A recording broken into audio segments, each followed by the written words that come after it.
Hey folks, I'm Will Jarvis. Along with my dad, Dr. David Jarvis, I host the podcast Narratives. Narratives is a project exploring the ways in which the world is better than it has been, the ways it is worse, and the paths toward making a better, more definite future. I hope you enjoy it.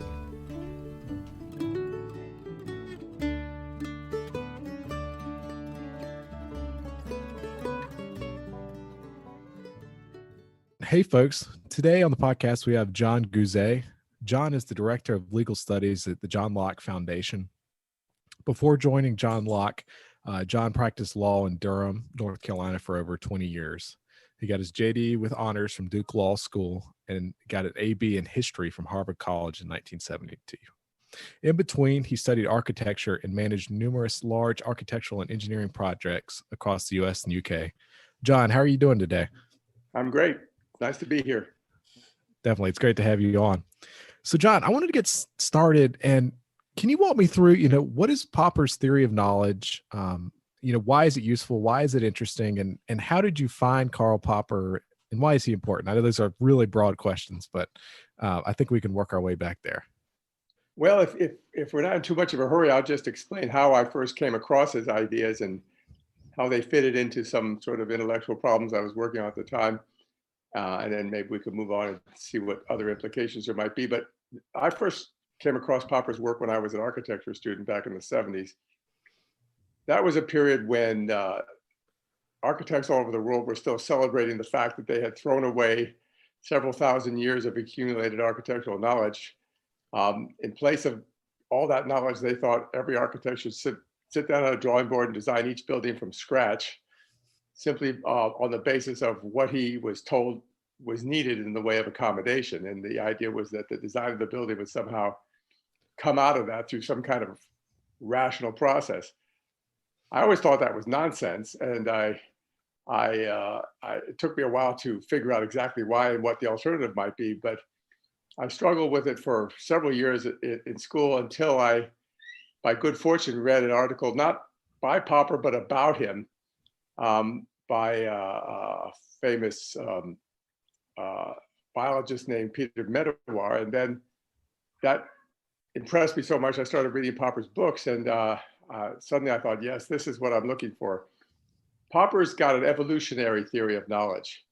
I'm not sure how many of our listeners are familiar with what's called the problem of induction, but really going all the way back to the ancient Greeks, the standard theory of knowledge is, first of all, what is knowledge? Knowledge is justified true belief.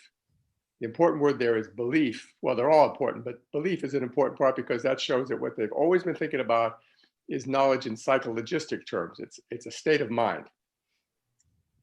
The problem with that is there's no way to justify any belief, and there's no way to find out whether any particular belief is true or not. And this is something Popper explains in great detail. He calls it fallibilism, and I won't go into the depths of it here, but the bottom line is you can never prove anything, any factual statement about the world, because in the first place, the ideas or thoughts you would use as premises, you can't verify them. And even if you could, no number of instantial or premises having to do with specific events and experiences from those you can never deduce a generalization of the kind that scientists are always after. So that's the problem of induction, and Popper solved it. What he pointed out is we just don't need induction. The way science proceeds, and in fact, the way all of human knowledge grows, is through a process of trial and error. We have some kind of a problem. It might be the need for an explanation of some physical phenomenon. That's what scientists are often after. It might be a different kind of practical problem. An architect wants to know that if he's going to use a column to hold up a beam, that column has to be strong enough to take the load. Whatever the problem is, we can't get those answers by working through from first principles the way we tried to do when I was an architect. Instead, we have to try out different rules and see how well they work. Or in the case of science, try out different theories and see how they work. We test them. So there's this continuous circular process of generating, you start with a problem, you generate a potential solution, you criticize and test it to see how well it works. And in the course of that criticism and testing, you usually end up with a new problem, which takes you on forward into the next cycle of the process. And in this way, knowledge grows and improves over time. Architects had been doing that from time immemorial, but as I say, back in the 1920s, a bunch of people who consider themselves rationalists thought we can do away with all this and just use reason to solve every architectural problem from scratch. That couldn't work, and it never did. I mean, modern architecture was a disaster in almost every way. And I go into this in some detail, some things I've written about it. I don't know if you're familiar with a lot of early modern buildings, but they all had flat roofs, Right. which leaked every time. They don't work very well. They had exposed concrete, which corroded and looked horrible. They had lots of glass, which caused overheating and cold drafts and so on and so forth. Architecture had a terrible name by the 1970s when I was starting it, but the practitioners didn't know it yet. And I'm not sure they know it even now. And they still probably haven't come around to this trial and error growth of knowledge approach that I discovered from reading Karl Popper. I eventually got fed up with the whole thing and gave up architecture and went back to school, and I studied law. And I was a little shocked to discover that really lawyers, or more specifically lawmakers, the people who make the laws, do the same thing. They have this same kind of idea that you can design these things from scratch using simply the knowledge gained from experience and your rational intellect and your creative imagination, perhaps. That can't work. And as I often say, it was bad enough that the architects did this once, but the lawmakers have done this over and over again. And every time, I mean, they did. This goes back at least as far as the French Revolution and Robespierre, and they're still doing it. We just seen Venezuela implode over the course of a couple of decades because they tried to do the same thing. It's happened time and time again, and every time it's a disaster, just like it was in architecture. You'd think they'd learn their lessons, but they don't. So I think the important implication of Popper's theory of knowledge for law and for political matters generally, which is what I'm involved in now, is that in the same way that scientists have to learn from experience by formulating hypotheses and testing them in the real world, that's what has to happen in architecture. That's what has to happen in law. That's what has to happen in the political realm as well. Does that make sense, or did I go through that too fast? It does make a lot of sense. And this might be, I want to get some feedback and see if I'm thinking about this in the right way. So there's a book called Secrets of Our Success by Joe Henrich, and he's an anthropologist at Harvard and got reviewed on Slate Star Codex. It's quite interesting. But the theory in the book is that humans, we have this cultural knowledge we build together. And oftentimes we can have taboos. Let's say you have a taboo about, you need to prepare potatoes this way, the special breed of potatoes in this way, or else something very bad will happen to the community. And it's this very complicated process. And in reality, preparing the potatoes in this way actually rids the potatoes of toxins. There's a certain breed of plant in Central America where this is the case. And so in some ways, trying to just okay, we're going to throw that process away because, nothing bad's going to happen to the community if we just cook the potatoes faster and don't follow this arduous process. We endanger the community in trying to, there can be important things passed down, even if it doesn't look like that knowledge is important. Does that make sense? Yeah, that sounds very much like the conclusion I drew from thinking about Popper's theory of knowledge. It also sounds a lot like a less rigorous philosopher, but an interesting man. Chesterton's fence. You're familiar with that? Yes. And that's the same idea, I think. We don't know necessarily why everything that's a part of our culture is there, or what good it might be doing us. But we shouldn't just throw things away willy-nilly. It doesn't mean that things can't change. They should change. We should everything about our culture should be subject to testing and criticism, but we don't just throw things away and think we can start from scratch and come up with something better. That's nonsense. That makes a lot of sense. It also reminds us, we did a podcast on Mises, his book, Critique of Interventionism. And we actually applied it to Mike Munger's example of price controls and Hurricane Fran and Raleigh around ice. I don't know if you've ever heard that anecdote where, some folks from Eastern North Carolina had power, brought ice to Raleigh, and people were buying it. But of course they were charging, $100 for this bag of ice. and the police come and confiscate all the ice, and no one can get any ice. Yes, I remember, and it's still the law in North Carolina. It's in fact, Governor Cooper's reiterated that during COVID, it's they're going to enforce those price gouging laws. Interesting ways in which you can make people, I guess, worse off in trying to signal caring or something like that. Interesting. So John, you actually met Karl Popper, is that correct? Yes, it was a great experience in most ways. It was a little upsetting as well, because back at that point, that's when I was still practicing architecture, and I was in the UK on some architectural business, and I managed to wangle an invitation to have tea with him at his home. I was thrilled.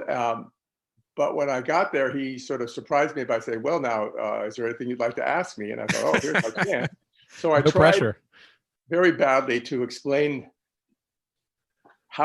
what I thought his theory of knowledge implied as far as buildings and architecture were concerned. I remember it vividly because there happened to be a book about ancient Greek buildings, a picture book with lots of nice photographs of temples and so on. And I opened one to a temple with a Doric portico, and I tried to explain my theory using that. I said, look, the architects who designed that couldn't have done it by the form follows function. That was the motto of modern architecture. We're going to use the functional requirements to generate the form and do it from scratch every time. That couldn't have worked. They couldn't have come up with these columns that worked so well functionally. They held up the stone portico above, and they looked beautiful, and they lasted for millennia. They couldn't have done that using the form follows function or the start from scratch method. Instead, I'm sure, and I believe this has been documented, they had rules. And they said that a Doric column at this period of time anyway ought to be 6 lower diameters in height. It used to be, the ratio ought to be 1 to 6, and then the capital ought to be 1/2 of a lower diameter in height, and so on, right down to the smallest details. And those rules, by the time this was at sort of, I think, a building from the height of elegance during the period, during Athens' days of glory, and it was perfect. But if you look at older Doric temples, they're much more clumsy, and it took them a long time to refine it and get to the perfection of design that they finally achieved. And I tried to make the case that they did this through the trial and error method that was very similar to what Popper calls critical rationalism that applies in the sciences. It's that cycle I talked about where you start with a problem, you formulate a hypothetical solution, you criticize and test it, and out of that usually comes a new problem. Same kind of process, only with architectural proportions in this case, or other rules for designing and building buildings. He just didn't buy it at all. Not at all. And oh, no. It was kind of upsetting, but mostly, I wasn't very articulate at the best of times as a young man, and especially not when I was in the presence of a great hero. So I just let it go. Right. That's a great story. So John, we talked a little bit about this already, but so what are some of the political implications of this theory, Popper's theory of knowledge? Well, and again, this is another place where Popper would I didn't talk to him about it, but he would undoubtedly have disagreed. It's Popper's theory of knowledge that turned me into a libertarian, and I'll try to explain why in a minute. But just before I do, I need to predicate everything I say by pointing out that Popper himself was no libertarian. He started life as a young communist, and he was always sympathetic to socialism throughout his life. And even though he ended up being through Hayek's influence primarily, a part of the original remnant of people who believed in classical liberalism and helped preserve it through the dark days of the 30s and 40s and 50s and 60s and anyway, on and on. But he ended up as a classical liberal, but he still believed in quite a lot of government intervention. He still believed in a social safety net. So did Hayek, for that matter. But so Popper wouldn't go along with what I'm going to say, but nevertheless, I never understood why not. It seems to me the implication of what he says is clear, and it works like this. If the only way knowledge can improve and grow is through a process of trial and error, it's better to have lots of little experiments than one big experiment. Under socialism or any kind of totalitarian system of state control, we're all in it together. We're going to have one person or one body deciding what system we're going to test today. And they impose it on everybody. If it works, great. If it fails, too bad. But everybody's goes down together. And we can't gather very much information about what works that way because we can't run very many trials. And if Gotcha. a system of trial and error, you want lots of trials, lots of error. So my thinking is we need to devolve decision-making as far as possible. And that means most of the time down to the level of the individual or the level of groups who agree to work together as a group. But the way that can only work, the system, this trial and error process I've been talking about can only work if everybody has to take responsibility for their own actions. Otherwise, you don't get the kind of feedback that's necessary for this system to work. And so that's how we end up with something like a libertarian or a classical liberal political system, because under that system, we're each free to try what we want, try our experiments, but we have to take responsibility for our failures. We can't just allow other people to bear the cost if we screw up, because apart from anything else, we won't be motivated to go back and try something new if we don't have to bear the cost. So that's libertarianism or classical liberalism in a nutshell, as far as I'm concerned. Most of the time, we want to let individuals and groups do what they think is best for them, as long as they're willing to take responsibility for it, or if they're not willing, as long as we're in a position to make them do so. And part of why I think this is so important, and it's sort of a moral imperative, is because of something I touched on briefly, which is fallibilism, Popper's logical proof of why we can't never know anything for certain. It's just not an option. Fallibilism across the board is an inescapable part of the human condition. And that means that, and Popper's motto was, I may be wrong and you may be right, and by an effort, we may be able to get closer to the truth. That's the attitude we need to have. So Gotcha. If we accept fallibilism, as we should, then we must acknowledge that no matter how sure I am that I know the right way to do something, I still could be wrong. The other fellow who thinks that it's better to do it a different way, he may be right. Even though I'm sure he's wrong, he still may be right. That's just a fact. So why not let him try, as long as he is willing to bear the entire risk himself? That's the best way to learn. And the more mistakes we make, the faster we learn, as long as I say, we take responsibility and we bear the brunt of our failures ourselves. That makes a lot of sense. It does seem really important that people internalize cost generally. Like, it seems like things get out of whack when you can externalize your costs. So if you can, you think about pollution or things like, public goods problems. I don't know. Absolutely. And it isn't just, it's a practical issue because this kind of trial and error system can't work without that feedback. But for me anyway, it's also a moral issue, because I just think it's immoral to impose the cost of your mistakes on other people. You should bear them yourself. That makes sense. And that seems like a common sense moral intuition too. I think most people would agree with that. Well, you say that, but one would hope. I've been making this case as long as I can remember. And in the circles I move in anyway, hardly anybody ever agrees with me. That's fascinating and horrifying, but interesting. So this leads to my next question. In general, do you think governance has gotten better or worse over time, in the United States and in North Carolina? It's super multifaceted and broad, but. Well, it's a mixed bag. I have it's by nature, I'm kind of a cynical, pessimistic sort of guy. So I think my intuitions about these things are not usually accurate. And I try to temper that by reading the optimists, people like Matt Ridley, whom we've talked about in the past. Right.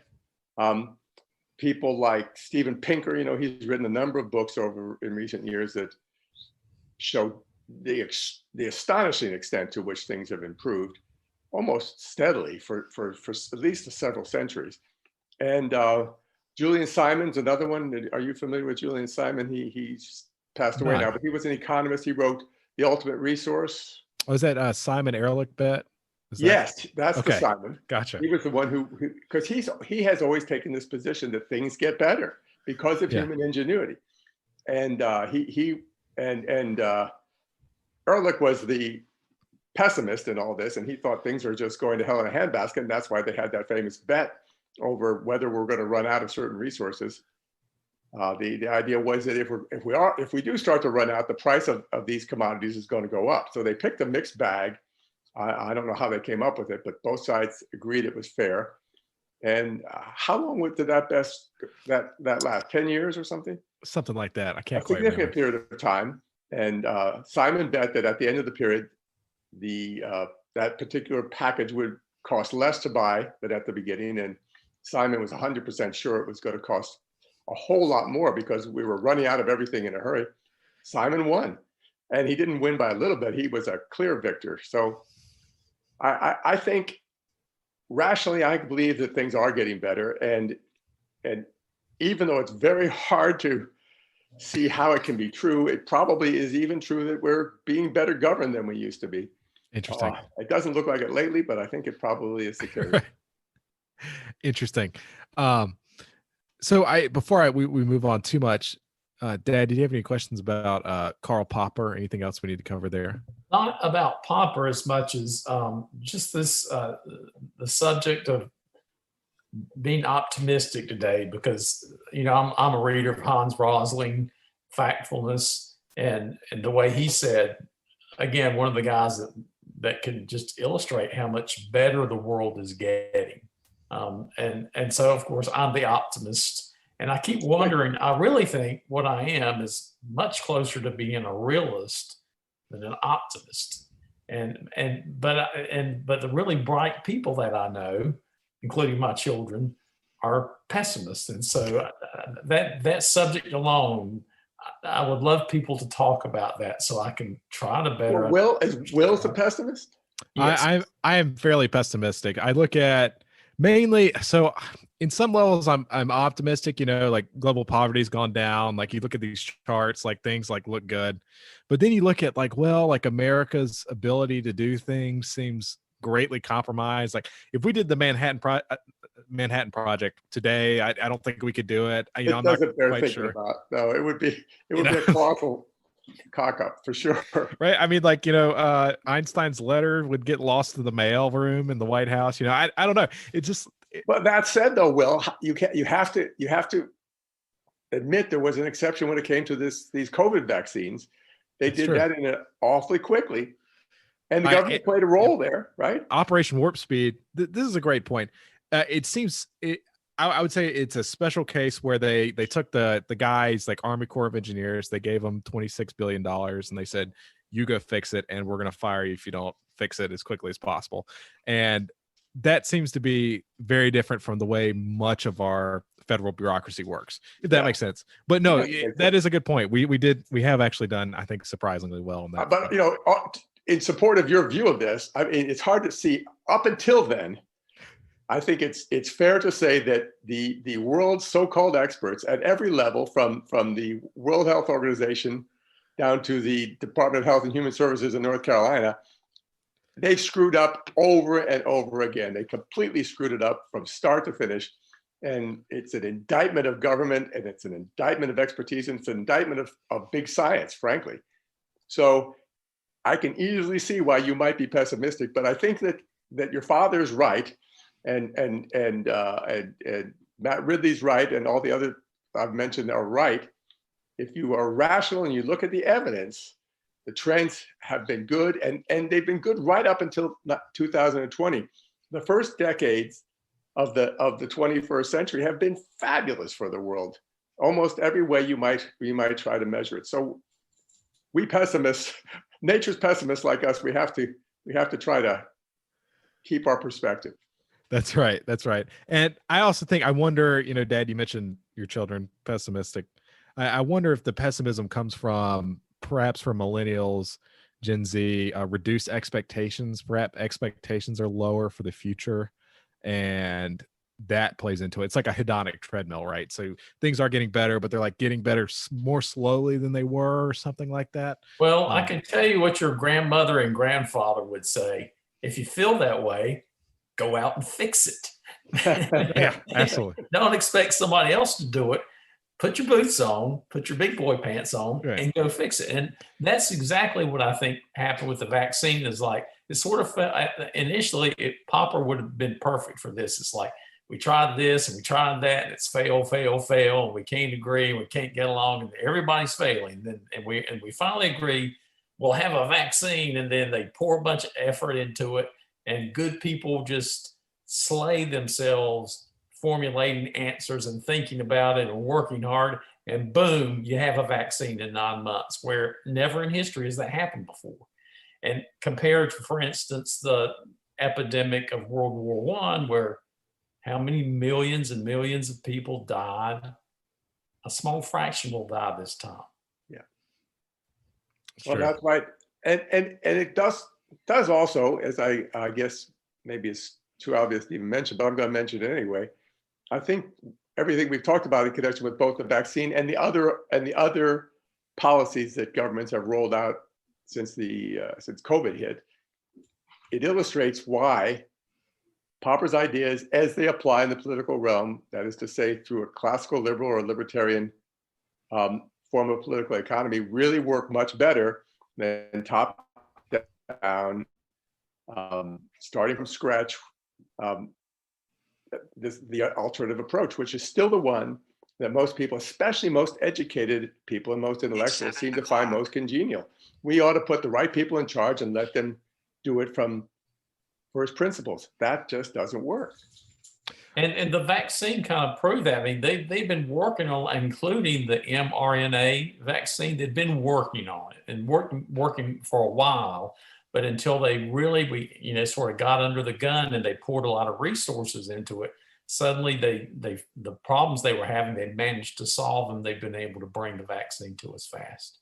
And I think that was, correct me if I'm wrong, but I've always been assuming that part of what made this work was that they eliminated a lot of the regulatory barriers and let things happen more quickly than they would have if the bureaucracy had been in charge.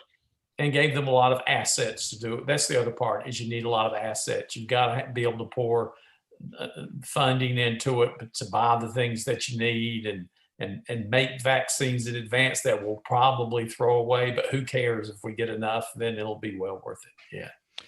Well, it wasn't even that much money. It was like, 1 or 2 aircraft carriers.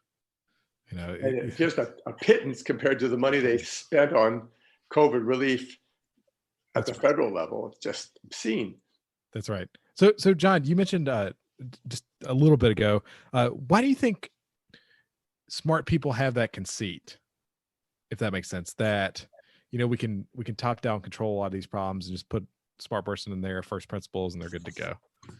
Well, I wish I knew the answer to that. If I did, maybe I would be better able to talk them out of it. What do you think? I'm not sure. I think people want to believe they have agency, perhaps. Maybe that's it. I don't know. People like them are important. Maybe that plays into it. Power is enticing. I don't know. It's tough to say. Really tough to say. I guess maybe, I haven't really thought about this before, but now that you've brought it up, I'm going to think about it some more in the future. But just thinking out loud, the more intelligent and knowledgeable you are, I suppose inevitably, the more likely you are to think, I should be able to figure this out, and people like me should be able to figure this out. Maybe that's it. I don't know. Yeah, I think that's a good assessment. So moving on from there, John, I want to talk a little bit about so civil asset forfeiture. What is it, and why should we care about it? I know that's kind of like a right turn, but I think it's an important thing. Let me just explain why we get there so quickly. So what I'm doing these days, I'm not practicing law anymore. I'm doing legal analysis at a think tank in Raleigh. And one of the projects I've been working on is reforming North Carolina's civil asset forfeiture regime, or I should say it more accurately, our asset forfeiture regime. Asset forfeiture is just refers to when somebody commits a crime, then it makes sense. You don't want them to profit from that crime. So Right. you want to take away the proceeds of the crime. Why should they get to keep them? Ideally, you would restore them to the person that they took it from. That's not what actually happens under most asset forfeiture regimes, including ours in North Carolina. The state usually keeps it, Oh, but wow. better the state even than letting the criminal keep it. Right. So there's a moral basis for asset forfeiture. In North Carolina, our asset forfeiture laws, for the most part, there are a few minor exceptions in the area of traffic crimes, but leaving those aside, for the most part, North Carolina, a criminal assets belonging to a criminal are only subject to forfeiture if that criminal has been charged and found guilty. Then you can Okay. take his assets. That's criminal forfeiture.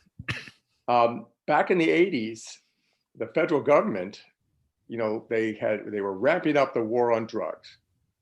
And it's a tough war to fight for all kinds of reasons. In fact, it's a hopeless war to fight, in my opinion, but that's a different topic. But one of the things that they had to deal with was the fact that the big people, the people who are making all the money and calling the shots, often aren't even in this country. So I think probably they sincerely felt is the best way to hurt them is to take away their assets. Take away all their assets that we can in this country. Now, if we can't even find them, we can't even get to them because we're out of the country. We can't actually arrest them, charge them with a crime, and convict them.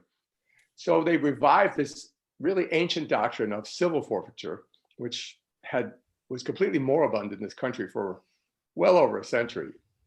And the idea is that it sounds crazy to modern ears, but what you do is you charge the property. So you get cases like the United States versus a 2011 Coupe de Ville, or the United States versus $8,433 in cash.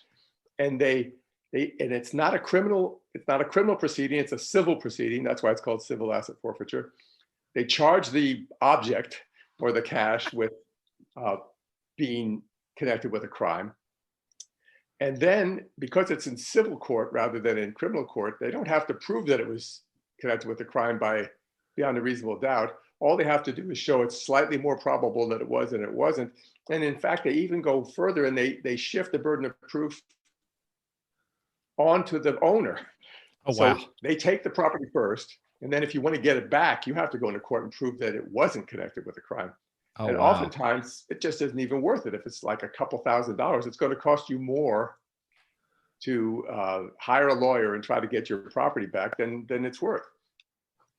It's to me, it's just a complete abuse of due process, and it shouldn't be happening in this country at all. And under North Carolina's laws, it really wouldn't, for all intents and purposes. The problem is, though, more recently, the feds expanded the program. I mean, it's huge at the federal level already.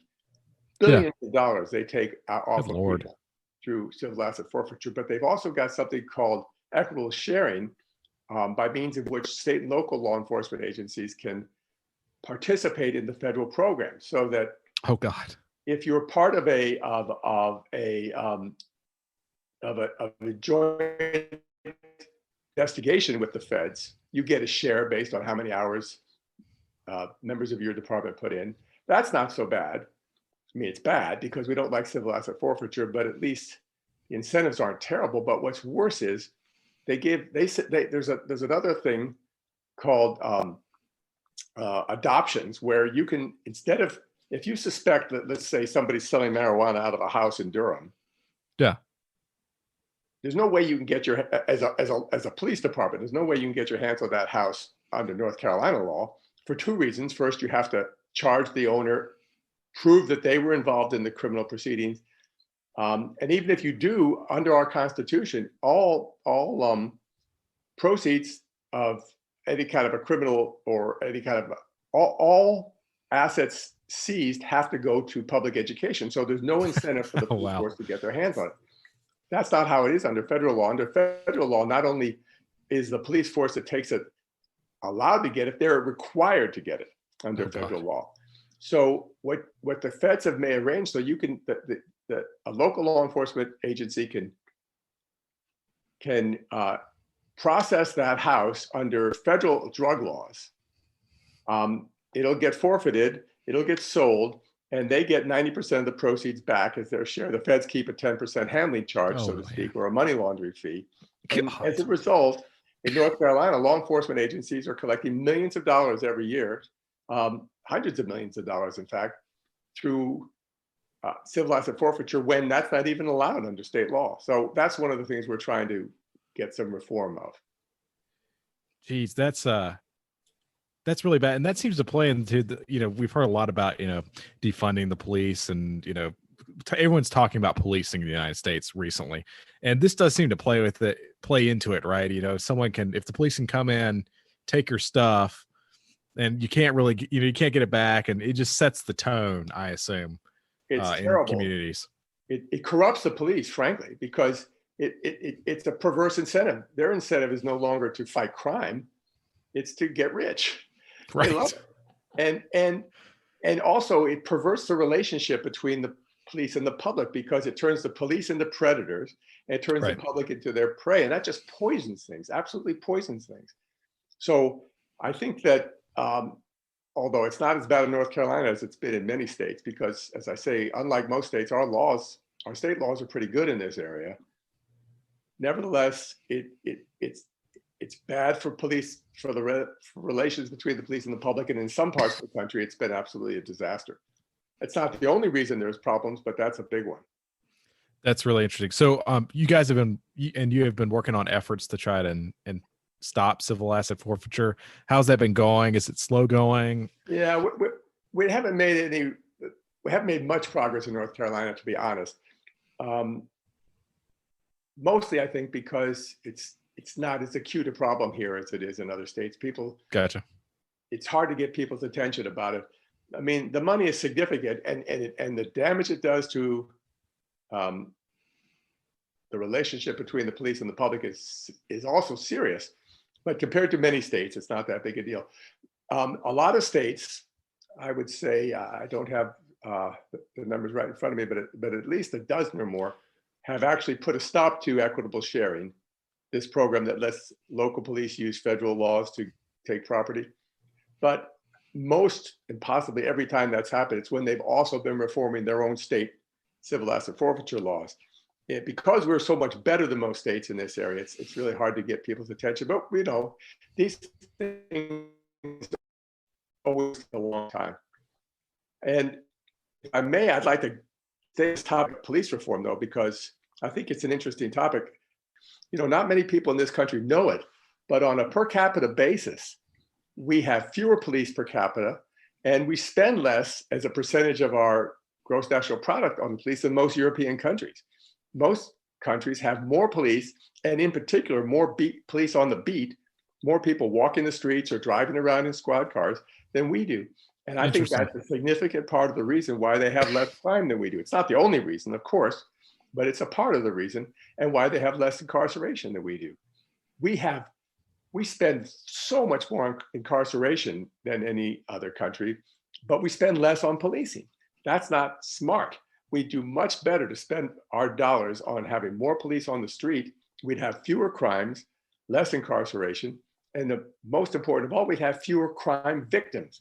Nobody thinks much these days about the victims of crime, but they matter. When a neighborhood has a lot of crime, businesses leave, new businesses don't come in, young people can't find jobs. Because they can't find jobs, they don't get married, kids are born out of wedlock, and young people turn to crime. It's terrible. And we could, I think, make a dent in that if we had more police on the street. That's really interesting. It does seem like one of America's big problems is we are simultaneously under-policed and over-policed. So, we've got police militarization. They've, got excess equipment from Iraq and Afghanistan. And then, like you said, they're underfunded and they're not, on the beat. They're not out in the community because there's not enough of them and they don't have enough resources to do that. And then they're underpaid. So perhaps you get lower quality, and these problems perpetuate themselves. I don't know. Oh, I think that's right. That's the other reason we need to spend more, because if we could pay police better, we get more professional police, and that would be good. Right. I also wonder if it's something like, I see this in teaching unions too. So, teachers as a profession are overwhelmingly progressive in this country, and police are overwhelmingly conservative in this country. If you just look at like the breakdown, like politically, and I often wonder when you get to these extremes where it's 95% one way and 5% the other way, you get weird things start to happen, right? So, with teachers unions, we see all kinds of wacky things happening where it seems like they don't even, care about the kids anymore. And then with police unions, you see the same thing happen in the other direction, if that makes sense. It's another topic for another day, probably, but I think what you talked about is exactly right. This is a terrible problem with both police and the teachers, and the solution is simple. And fortunately, in North Carolina, we've done it. There should not be public employee unions. That should be off the table because it's a conspiracy against the public interest. Interesting. John, do you have any broad strokes about what you might like to see about police reform? Because a lot of what I see is we ask the police to do too many functions. I think that's probably true. It's certainly true when it comes to things like mental illness. A large number of people who end up in police custody are mentally ill. And there's an argument to be made that the police aren't the people who should be dealing with. In fact, I think that's almost certainly true. Given, though, the fact that we have deinstitutionalized mental illness in this country, it's not clear to me. I'm willing to be persuaded, but it's not clear to me that you can simply send the social worker instead. In North Carolina and all over the country, we've just had this proliferation of criminal laws. I mean, we have thousands upon thousands of crimes in North Carolina. It's ridiculous. And it's growing every year. And it's not just all the hundreds of crimes that get created every year by the General Assembly and end up in the statute book, although even there's far too many, and they're spread all through the statute book. Only a fraction of them are in the chapter that's called criminal law. They're all over the shop. But on top of that, we've got regulatory agencies creating crimes under enabling statutes, and we've got even worse, in my opinion, we've got licensing boards. The Board of Dental Examiners. They have made it a crime to whiten teeth without a license. I mean, that should not be a crime. That's just preposterous. And something similar also happens with our counties and municipalities. Again, there's enabling statutes that allow city councils and county governments to create crimes, noise ordinances, all kinds of things. And the police have to enforce them, or they do enforce them. People end up with criminal convictions for things like begging, things like public urination, things like sleeping in a park. Now, but again, it's not, the alternative isn't obvious. And I think a lot of people, I know a lot of people in the criminal justice reform movement, and they're very fine people. And I think they're working on real problems that need to be solved, but it's not obvious what the solution is. It does seem like we have way too many, like you said, just criminal laws. And it seems like that can quickly turn into something where you can find people guilty of something if you want to. Is that a fair thing to say? It's absolutely a fair thing to say. I don't know if it's true, but somebody wrote a book about it. They say that each of us on average commits 3 federal crimes a day. I mean, and nobody knows. Actually, I don't think the author of that could possibly know either, because there are so many federal crimes now. I mean, North Carolina seems bad, but it's an order of magnitude worse at the federal level.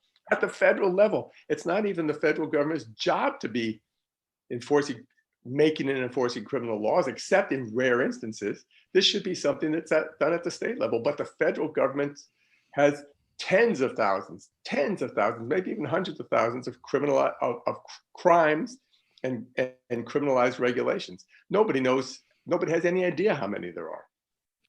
That's really interesting. I want to transition, and this is a great transition point. Eugenics in North Carolina. I don't think many people know about this, but this is pretty wild because it was in practice up until the 70s. Is that correct? That's true. It's a very sad chapter in North Carolina's history. I've written about this too because finally, just recently, the General Assembly finally agreed to allocate some money to compensate the few surviving victims of North Carolina's eugenics program. And they passed the law. It wasn't going to be a lot of money per person because it was a fixed amount that had to get divided amongst all the people who qualified. Oh, geez. But then, because there were debates about exactly the meaning of the law and who it applied to, it got tied up in litigation for a number of years. And so nobody was getting compensated. And all the while, the number of surviving victims was dwindling because people would die. And then, of course, that raised the question of, well, what about their estates? The litigation was a mess. People are starting to get compensated now, which is good. It's not enough, frankly. And it isn't going to help the people who didn't live to get any compensation. But there's more to be said about this because eugenics, most people now, they react with horror to the idea. Right. Forced sterilization of somebody just because you think, because they're epileptic, because they have a low IQ, because it used to be very commonly because they have immoral tendencies. A promiscuous woman, for example, could be sterilized. And we think it's horrible now. But this is an example of something we started talking about at the very beginning. For many, many years, all the way up to the 70s in North Carolina, progressive opinion, and when I say progressive, I mean progressive, the Progressive Party, the people who call themselves progressives at the turn of the 20th century, and all the way up, at least until the 30s, were absolutely convinced that this was the right thing to do. It wasn't just okay or acceptable or an unpleasant necessity. This was a moral crusade. They had three big things that progressives wanted to do: votes for women, good; prohibition, not so good; Yeah. and eugenics, terrible. Wow. And so when young people now, they're so convinced they know what's right. They think they know how this is all going to work and what's right and what's wrong. They should step back and remember that their grandparents, or I guess for young people now, their great-great-grandparents, were just as convinced that they knew what was right and they were willing to use force to make it happen. But one of the things those people wanted to have happen was that undesirables to be forcibly sterilized so that they wouldn't pollute, as they said, race purity. They wanted to preserve and improve the race. I don't think they necessarily had race in mind the way we think of it, but nevertheless, that's the way they talked. So we should be humble and not so quick to assume we know what's best for everybody, to the extent to which we would impose it on them by force. John, was this also true in most states in the United States, other than? Yes, it was true. I don't know if it was true in every state, but it was definitely true in most states. Now, North Carolina kept going a lot longer than most states. I don't know if any states carried on any longer than we did. I mean, to think that this was still going on in the 1970s is pretty shocking. But up until the Second World War, it was pretty much. I wouldn't go so far as I don't know for a fact that every state had a eugenics program, but certainly most of them did. Good Lord.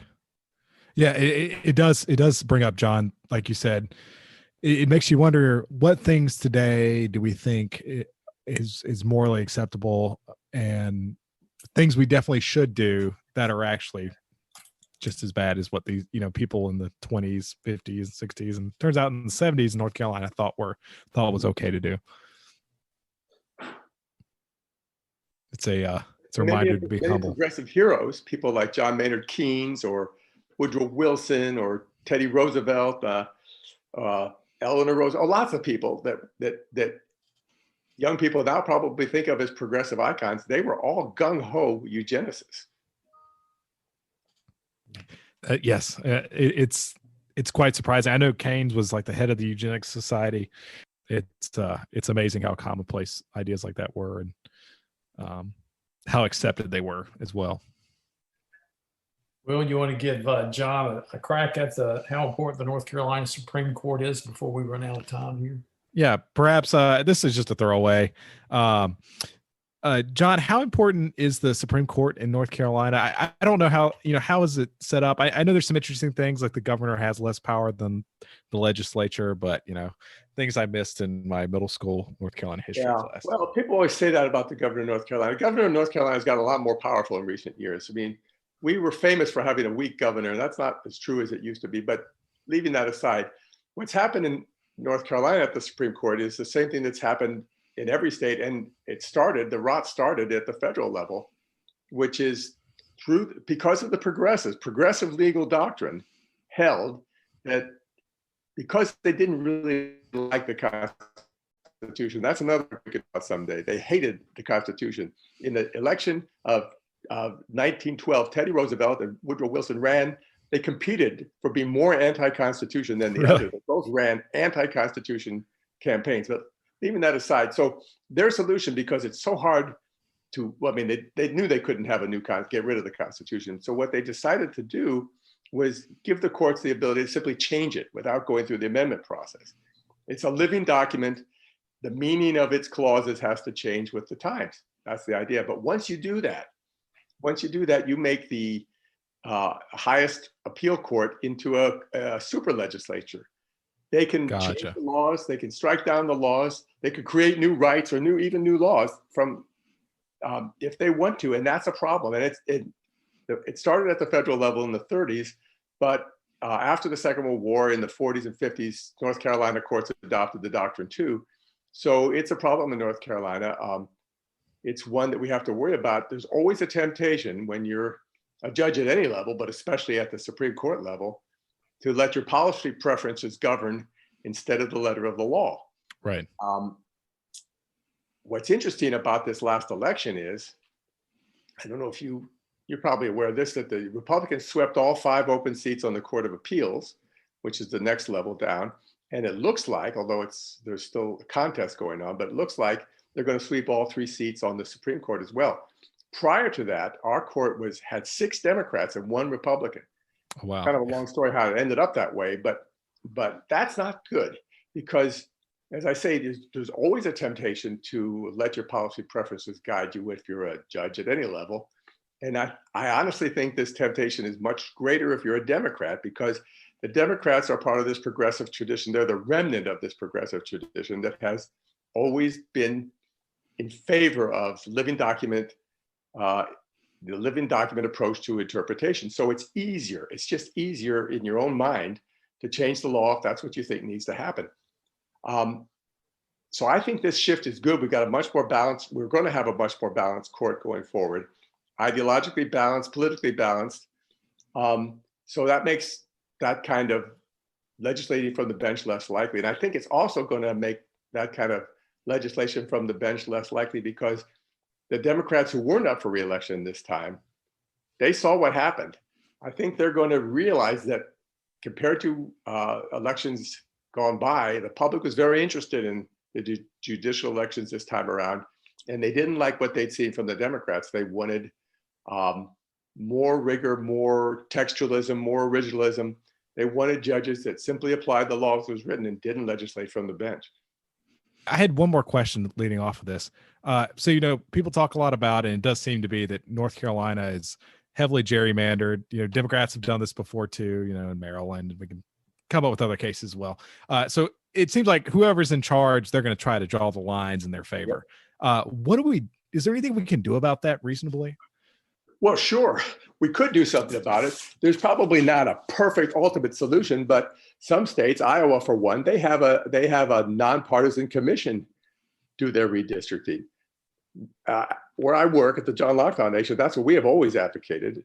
As long as I can remember, long before I started working there, they've been proponents of a nonpartisan commission to do the redistricting and not allow the parties to do it for themselves.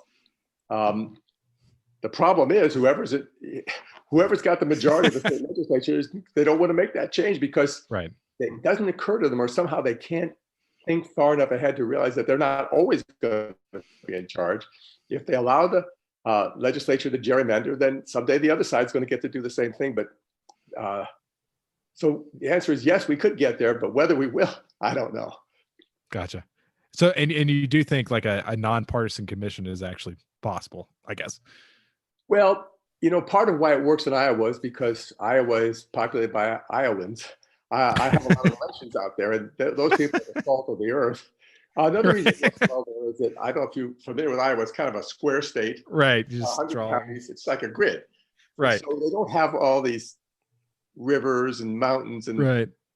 There's less incentive or less opportunity to mess things around. And as I say, because they're such good, public-spirited, honest, decent people, they tend to do the right thing. Corrupted. Right. Other states that have tried supposedly nonpartisan commissions haven't done so well. And often, what we say nonpartisan, what it usually means is an equal number of Republicans and Democrats. Okay, gotcha. Ideally, you get a different kind of commission, and I don't know whether that's possible in North Carolina. I haven't studied it all that much, to be honest, but I do like. I've written about this a little bit, and there was a judge whose name escapes me, but he said something that I think sums it up. He said, "The people should choose their legislators. The legislators shouldn't get to choose the voters." But that's what they have right now. They get to choose the voters they want to vote for them. Really well put. Really well put. Well, thank you, John. Where can people find your work? Where should they check out your work? If they go to the John Locke Foundation's website, you'll find me there somewhere. Cool. I'm not sure web address is not the kind of thing I'm good at, but I suppose it's. And we can add a link. We can add a link. I don't know how to explain it, how to state the website address. I'm kind of technically challenged, I'm afraid. That's all right. And where should people go to read about Karl Popper? Well, that's a good resources question. Part of why Popper hasn't gotten his due is there's not a good one-stop shop for it. I'll tell you, one of the people in my group that I talk to every few weeks, I call them the paparazzi. They don't like that very much, but one of them has a website. His name is Rafe Champion. He's an Australian, and his website I think is called the Rat House. If it would be helpful, I can send you the web address for that. And he's got a lot of good material there. And then if people are interested and you're in a position to do it, you could also give them the web address of that website we talked about earlier, that new one that started posting people's accounts of what Popper meant to me. You'll get some good feel for things there too, I think. Great. I'll make sure to include those links. Well, thanks, John. We'll have to have you on again. This was really informative. I learned a lot. Well, I enjoyed it. Thanks for inviting me. Thanks for the time, John. Well, that's our show for today. I'm Will Jarvis. And I'm Will's dad. Join us next week for more narratives.